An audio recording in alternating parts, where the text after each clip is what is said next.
Bienvenidos a Computadoras y Sensores. Mi nombre es Carlos. En el capítulo de hoy, Linux Mint 22.1 Mate, la versión de Mint que teníamos pendiente.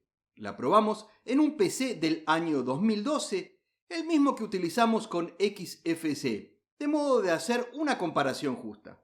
Instalación paso a paso, recursos empleados, el escritorio y aplicaciones destacadas, gestión de software y sacamos conclusiones. Linux Mint es un viejo conocido y una de las distros favoritas del canal. Revisamos 22.1 Chia con escritorio Cinnamon en el capítulo 194 a principios de este 2025. Luego revisamos también 22.1 Chia con escritorio XFCE en el capítulo 198 en febrero de 2025, pero nunca revisamos Linux Mint con escritorio Mate. Así que hoy llegó el día. Al ser el escritorio Cinnamon desarrollado por el propio equipo de Linux Mint y por supuesto por sus buenas características, es la dupla perfecta para equipos de recursos medios a altos. Cinnamon no se caracteriza por ser un escritorio ligero. Para ello se dispone justamente de XFCE y de Mate. Para poder comparar el rendimiento, emplearé para el video de hoy exactamente el mismo PC empleado en el video de XFCE. Y claramente no es un PC de bajos recursos, pero sí antiguo, más precisamente del año 2012.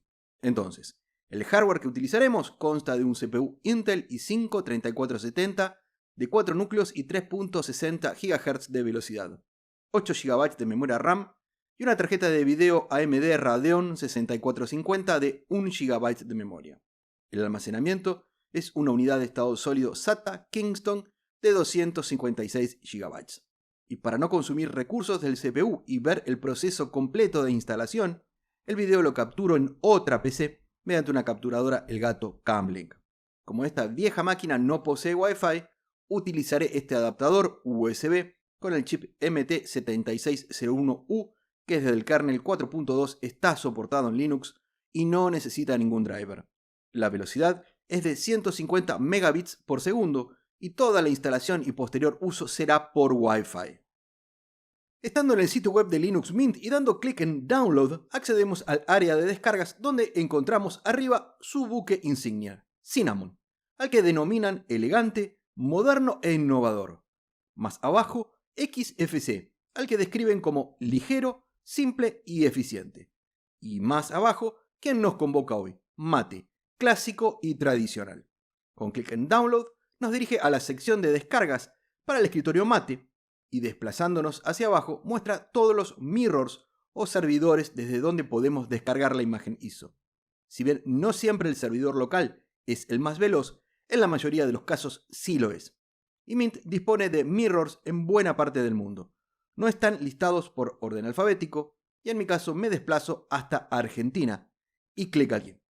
Comienza con la descarga de 2.8 GB y demora poco más de 2 minutos en descargar. Subo hasta integridad y autenticidad y doy clic en SHA 256 Zoom para que muestre la página con las 3 sumas de verificación, hashes criptográficos o huellas dactilares. Que nos interesa ahora es este que te indico, el correspondiente a Mate.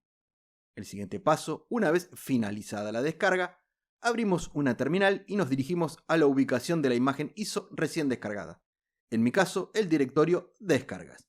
Listo con ls y allí se encuentra.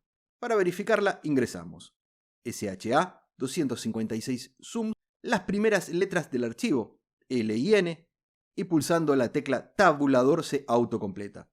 Tras dar Enter nos muestra el hash criptográfico que comparamos con el entregado por el desarrollador. Comienza con D286306 y finaliza con C5FA0. Coinciden. Podemos flashear la imagen ISO a un USB. En mi caso me encuentro en Fedora 42, pero si tú estás descargando y verificando desde Windows, en la descripción dejo un link donde se explica cómo verificar desde la consola o símbolo del sistema de Windows. Para flashear hay varias herramientas disponibles como Balena Etcher, Raspberry Pi Imager, Fedora Media Writer, Unit Booting, en Windows Rufus, pero en mi caso utilizaré Ventoy porque tengo varias imágenes ISO de videos anteriores que quiero conservar, de modo que inserto el USB con Ventoy y simplemente arrastro y suelto o copio del directorio de descargas al USB con Ventoy. No tenemos que apurarnos en quitarlo, dado que no solo es copiar, sino que tiene que flashearlo, proceso que demora algún minuto. Es necesario expulsarlo con seguridad. Con esto, estamos listos para comenzar con la instalación de Linux Mint Mate.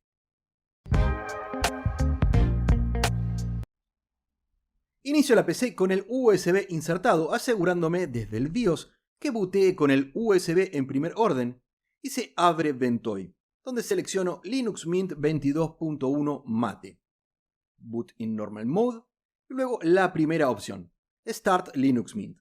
De esta manera se abrirá el live. Resumiré todo el proceso sin omitir ningún paso. Este live es funcional y una notificación arriba a la derecha nos informa que hay redes Wi-Fi disponibles. De modo que lo primero será establecer la conexión. Clic abajo a la derecha en el icono de redes y dentro de Available Networks o redes disponibles seleccionamos la que nos pertenece. Y solo queda acreditarnos con la contraseña. Una vez establecida la conexión, una notificación nos lo hace saber. No se nos volverá a solicitar durante la instalación.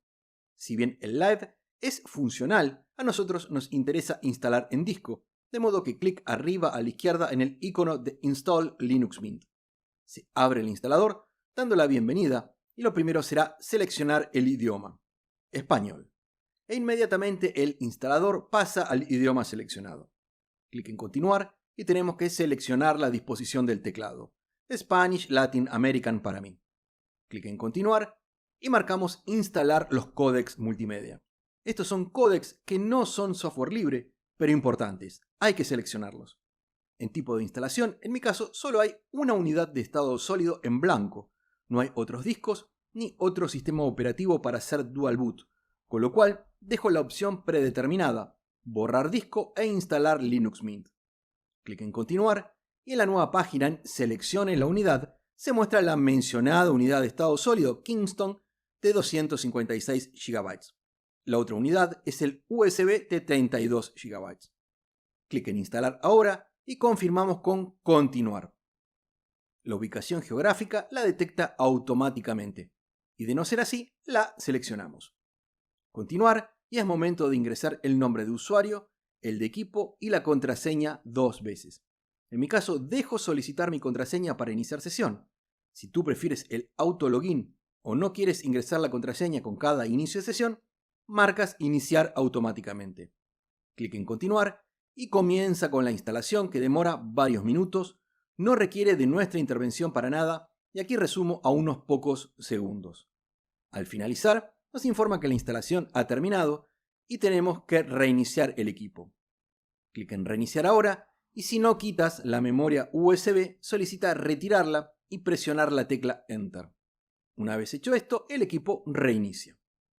Unos instantes después, que aquí resumí, arribamos al gestor de inicio de sesión, donde ingresamos la contraseña que recién configuramos en la instalación. Se establece la conexión inalámbrica y luego se abre la ventana de bienvenida, que tiene cosas muy interesantes que convienen hacerlas ahora. Hasta aquí, igual a la instalación de Cinnamon y de XFCE. Impecable en todos los casos. Lo primero será dar clic en el gestor de actualizaciones, que lo tenemos en la ventana de bienvenida y como icono en el panel, y es importante esta parte para seleccionar los mirrors más veloces.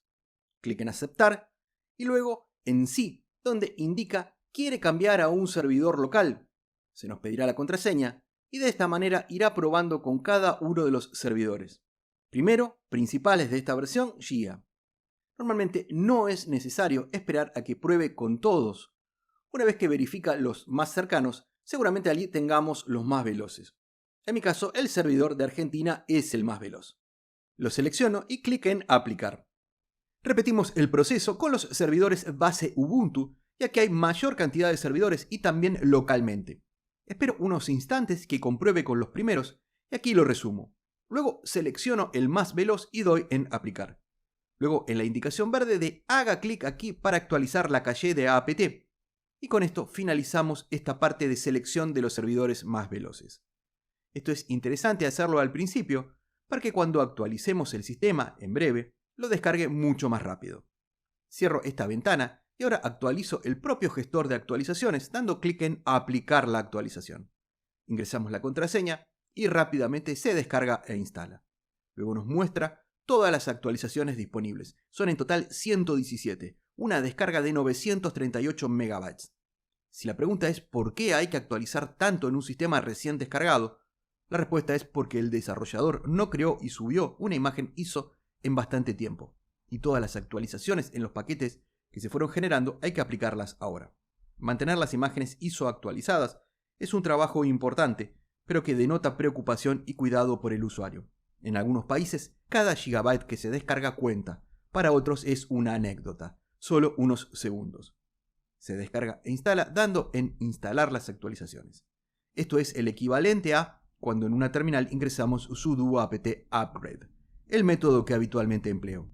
Técnicamente este gestor de actualizaciones es un frontend de apt, en este caso de upgrade. Es una actualización realmente grande. Estamos actualizando también el kernel. Nada de qué preocuparse.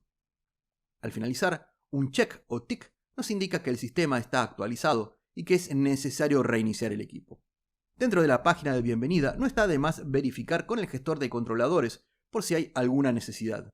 En mi caso de antemano, sé que para mi hardware no es necesario, pero puede que para tu hardware sí sea necesario. Perfecto. Lo demás no es importante y podemos cerrar esta ventana de bienvenida y desmarcar para que no se abra con cada inicio de sesión. De todas maneras, tendremos acceso desde el lanzador de aplicaciones. Los siguientes pasos no son necesarios, pero nosotros sistemáticamente lo hacemos para verificar recursos empleados, crear una base de datos para futuras revisiones y comparativas con otras distros. Si tú quieres replicarlo, lo primero es dirigirnos a este sitio web, cuyo largo enlace lo tienes debajo y en la descripción, donde nos muestra cómo instalar el PPA o Personal Package Archive de Ubuntu, por supuesto aplicable a Linux Mint. Los PPA se emplean en la medida que un paquete no se encuentra en los repos oficiales y necesitamos tenerlo como un repo personal. Entonces, copiamos esta línea y pegamos en la terminal. Se nos pedirá la contraseña y luego que confirmemos con Enter. Se descarga e instala rápidamente. Si bien ya tenemos el repo o Personal Package Archive, hay que actualizar la caché de apt. Y lo hacemos con sudo apt update. Una vez actualizado el índice, instalamos fastfetch. Recordemos, hasta ahora agregamos el PPA, pero no instalamos fastfetch. La instalación la hacemos ahora con sudo apt install fastfetch. Lo hace rápidamente, limpio la pantalla con clear y el otro paquete que voy a instalar es htop.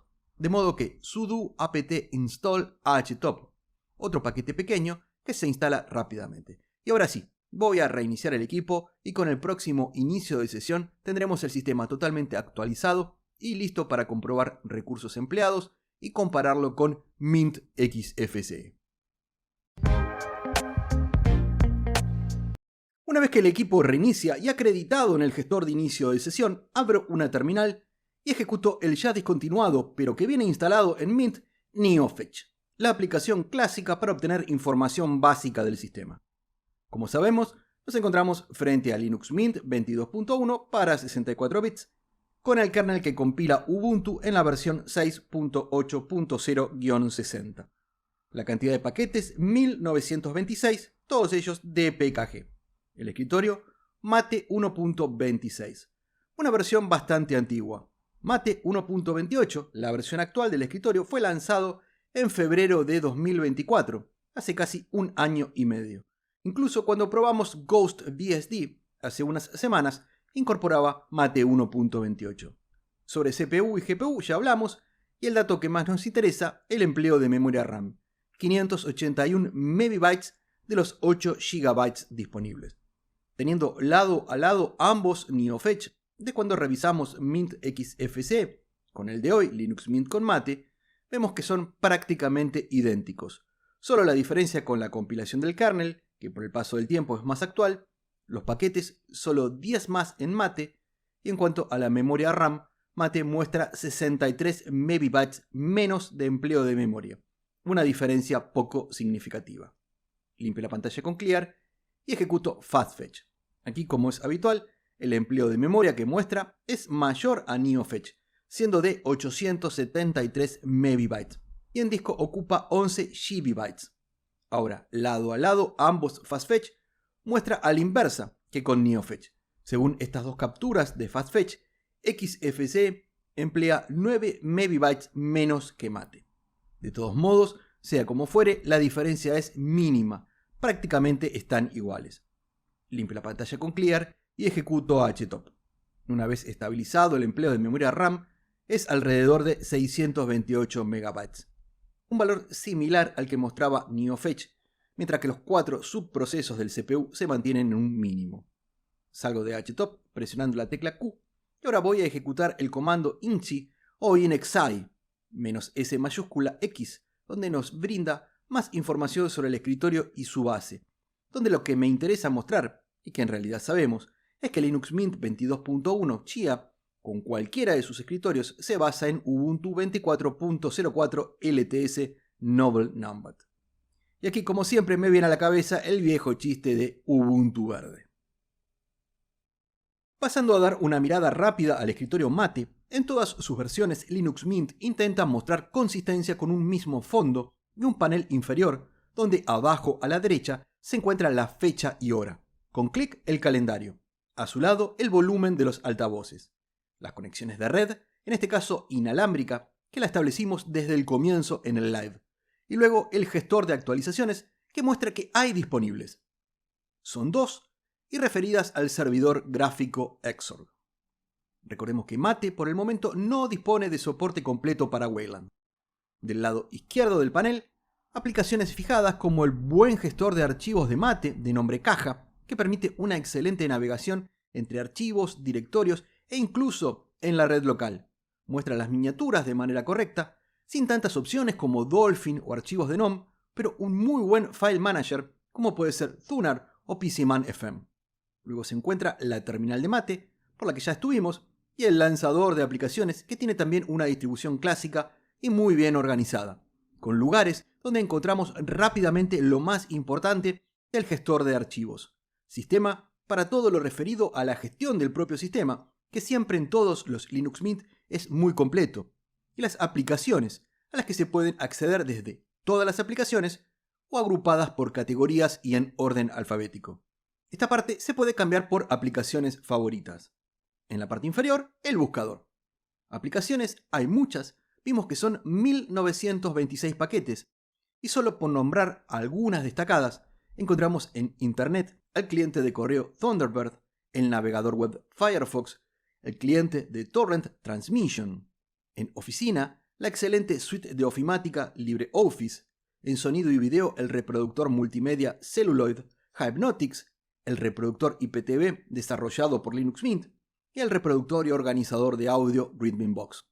Como se dijo, una excelente selección de aplicaciones que luego cada uno completará con el gestor o tienda de software que en breve repasaremos. Pasemos a revisar algunas aplicaciones destacadas. Desde el gestor de archivos, en el directorio Videos, tengo uno en formato MOV que el reproductor Celluloid muestra a pantalla completa sin inconvenientes. No debería haberlo, dado que el hardware lo permite, pero a veces son los códecs los que no están presentes. Pero en Mint todo está resuelto. Dentro del directorio Imágenes hay algunas fotos en alta resolución y en formato JPG que se abren con el visor de Imágenes Xviewer, quien tiene por característica ser simple pero efectivo, con un bajo empleo de memoria y permite manejar imágenes grandes, hacer zoom, rotarlas y mostrarlas tipo diapositivas o slideshow. Una buena aplicación que no permite edición de las imágenes. Con respecto a la navegación por internet y más precisamente reproducir videos en YouTube, Firefox sabemos que lo hace sin problemas. Aquí con uno del canal a 1080p y 30 cuadros lo muestra de manera fluida, casi sin caída de cuadros, y en HTOP nos muestra un consumo de memoria de 1.56 GB y los 4 subprocesos en el orden del 22%. Todo aquí según lo esperado. Pasemos a la gestión de software. Al gestor gráfico o tienda de software accedemos desde el lanzador de aplicaciones y dentro del sistema en gestor de software.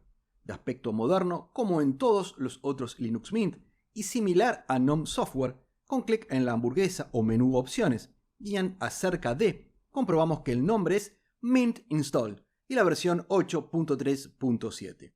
Siempre que una aplicación no sea del sistema o archivo dev, lo veremos con el icono de Flatpak. Y como vemos aquí, Spotify no tiene el icono. Normalmente es paquete Flatpak, dado que Spotify es software privativo. Y cuando damos clic en él, confirmamos que se trata de un paquete del sistema. Linux Mint o Ubuntu lo tienen oficialmente en sus repos.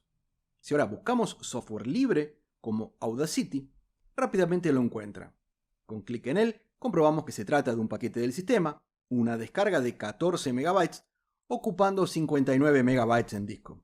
Con clic en Instalar, nos informa de las librerías o dependencias necesarias. Damos en Continuar, la contraseña, y comienza con la descarga e instalación que se realiza bastante rápido. Tenemos barra de progreso. Al finalizar, podríamos ejecutarlo desde el botón verde, aquí mismo, pero voy a minimizar el gestor de software y asegurarme que desde el lanzador de aplicaciones y en el menú sonido y video se encuentre. Y allí lo tenemos.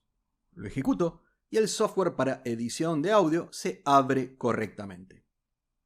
Volviendo al gestor de software, vamos a buscar al muy buen entorno de desarrollo integrado Visual Studio Code.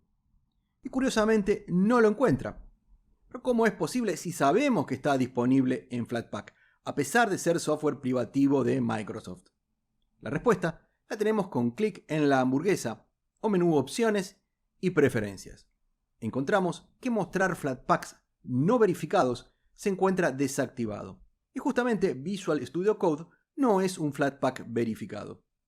Si lo activamos y repetimos la búsqueda, ahora sí lo encontrará. Y con este icono que indica que se trata de un Flatpak no verificado. Como siempre ocurre con los paquetes Flatpak, Visual Studio Code es una descarga de 1.4 GB, ocupando 4.3 GB en disco.